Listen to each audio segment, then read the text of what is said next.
Meaning of forward slash. Forward slash. Forward slash. Forward slash. Forward slash. A forward slash is a punctuation mark that looks like a diagonal line, forward slash. It is also called a virgule or simply a slash. In computing, the forward slash is often used as a separator in file paths and URLs.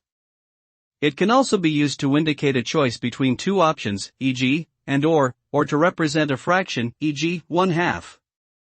In written language, it is commonly used to separate lines of poetry or song lyrics. Overall, the forward slash is a versatile symbol that has many different uses in various contexts.